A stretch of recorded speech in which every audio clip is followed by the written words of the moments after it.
who would the targeted audience be for? Who would you recommend it for it being?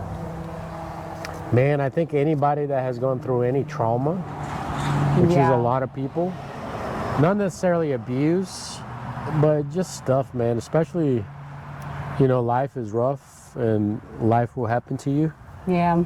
And you're going to go through your trials and adversity. And I specifically think first responders, because I was a first responder, so it helped me a lot. Yeah. And so, yeah, so technically for me, it would be basically people who have gone through childhood trauma, basically. Because obviously I haven't gone through the same PTSD traumatic stuff, but yeah, anybody who has any trauma from childhood or things that you know that are there but you have suppressed them, I think it's a good tool for you to be able to understand your past, so to say, and to find yourself.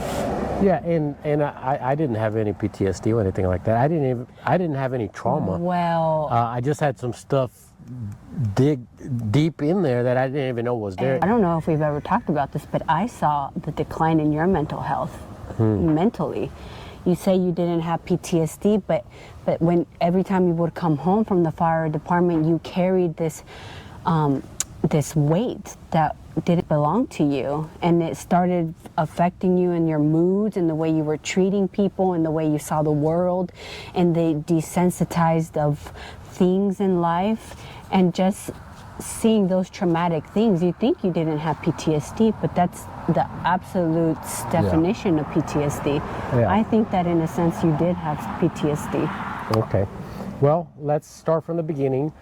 I also think that anybody that struggles with depression, anxiety,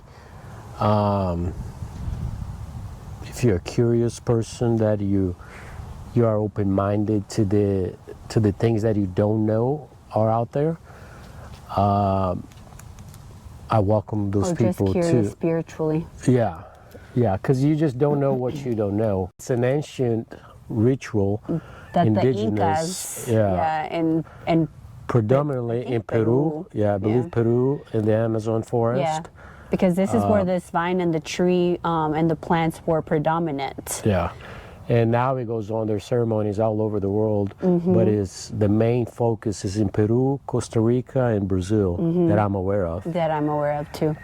There's a church in Florida, I think, Sacred Sacred. I don't remember. And it's not enjoyable. It doesn't taste good. It's not a great thing. It's not a good experience. I'm not going to say it's not a great